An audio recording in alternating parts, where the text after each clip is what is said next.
সৰ্বাদালৈ জিতেন দত্তৰ মুকলি চিঠি।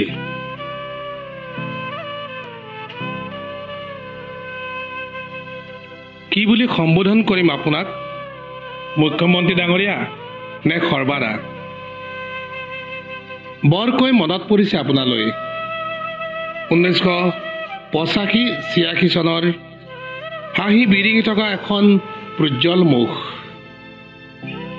মনত পৰিছে অসমক ভালপোৱা, অসমীয়াক ভালপোৱা ছাত্ৰ নেতা সৰ্বানন্দ সোণোৱাল ডাঙৰীয়ালৈ। অতীতৰ সুমধুৰ স্মৰণে স্মৃতি কাতৰ কৰি তুলিছে। সৰ্বাদা, দেশ আৰু জাতিৰ প্ৰতি থকা অনাবিল ভালপোৱাই আপোনাক দিছিল এখন সপোনৰ অসম। আপোনাৰ সপোনৰ বাটে আমি বাট বুলিছিলোঁ। আপোনাৰ আঙুলিত ধৰি শিকিছিলোঁ দেশক ভাল পোৱাৰ গান, স্বজাতিক ভাল পোৱাৰ স্বাভিমান।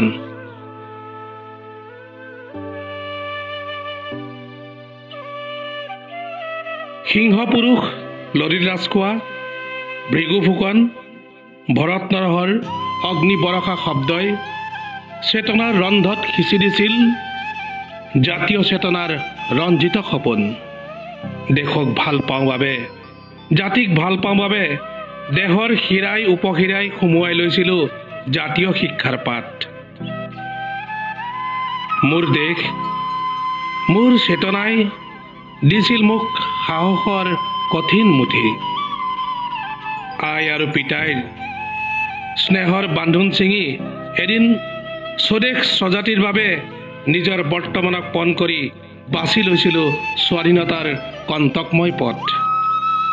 সগৰ্বে নামি পৰিছিলোঁ সশস্ত্ৰ জাতীয় সংগ্ৰামত। সৈনিকৰ সাজ পিন্ধি তুলি লৈছিলোঁ AK-47।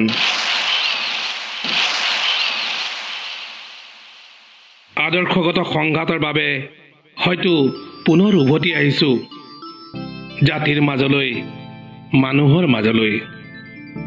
স্বজাতিৰ মুক্তিৰ সপোন হেৰুৱা নাছিল কাহানিও। সময়ৰ গতিশীলতাক অস্বীকাৰ কৰা নাযায়। আপুনিও আঞ্চলিক ৰাজনীতিৰ পৰা সৰ্বভাৰতীয় ৰাজনীতিলৈ যাত্ৰা কৰিলে, তুলি ল'লে দেশ শাসনৰ ৰাজদণ্ড। কাহানিও পাহৰিব নোৱাৰিলোঁ সৰ্বদা আপোনালোকে দি যোৱা স্বাধীনতাৰ পাঠ। বিসৰ্জিব নোৱাৰিলোঁ জাতীয় চেতনাৰ সুকোমল অনুভূতি। অসমীয়াৰ বুকুৰ প্ৰতিটো বিষ, প্ৰতিটো যন্ত্ৰণা নিৰন্তৰ বাজি থাকে কাণত। চকু মুদিও থাকিব নোৱাৰোঁ, অন্যায়ৰ প্ৰতিবাদ নকৰাকৈ থাকিব নোৱাৰোঁ, কিয়নো আমাক দিয়া নাছিল সুবিধাবাদৰ পাঠ, শিকোৱা নাছিল স্বাৰ্থপৰতাৰ সংজ্ঞা।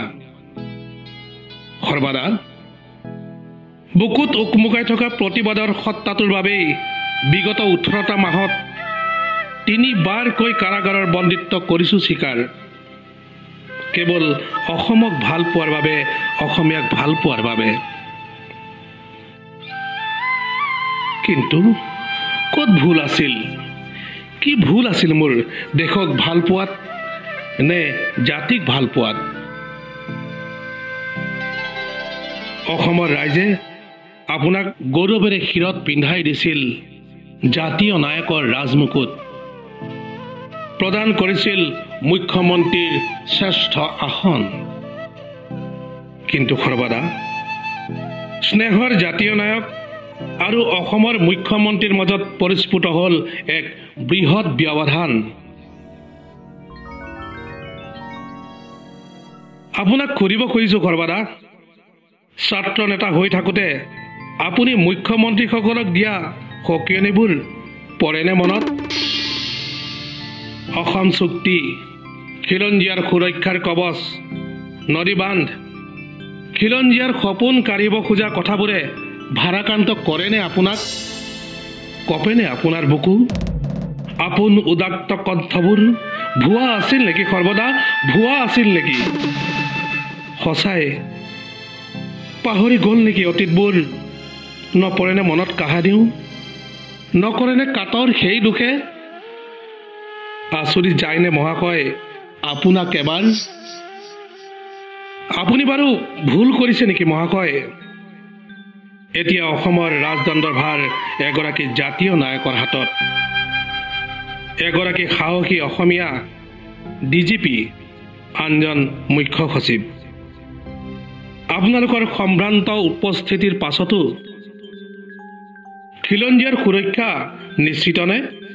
নে কঢ়িয়াই লৈ ফুৰিব লাগিব অবাঞ্ছিত অস্থিৰতাৰ ভাৰ? কাৰ ভুলৰ বাবে, কি ভুলৰ বাবে নিজৰ জন্মভূমিৰ উচ্চশিৰ অৱনত কৰাৰ ষড়যন্ত্ৰ চলে? ৰাজনীতিৰ লালসাই মাতাল কৰে নেকি আপোনাক?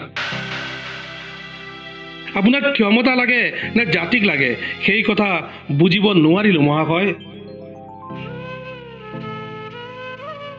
আমি উচ্চশিৰে জীয়াই থাকিব বিচাৰো সৰ্বদা। ভাল পাব বিচাৰো মাতৃভাষাক, শ্ৰদ্ধা কৰিব বিচাৰো নিজৰ দেশক। আপোনাৰ বলিষ্ঠ নেতৃত্বত অসমৰ জনগণক সুৰক্ষিত কৰক। প্ৰতিশ্ৰুতি দিয়ক সৰ্বদা, প্ৰতিশ্ৰুতি দিয়ক। আমিও কথা দিছো, আন্দোলন প্ৰতিবাদ পৰিহাৰ কৰিম।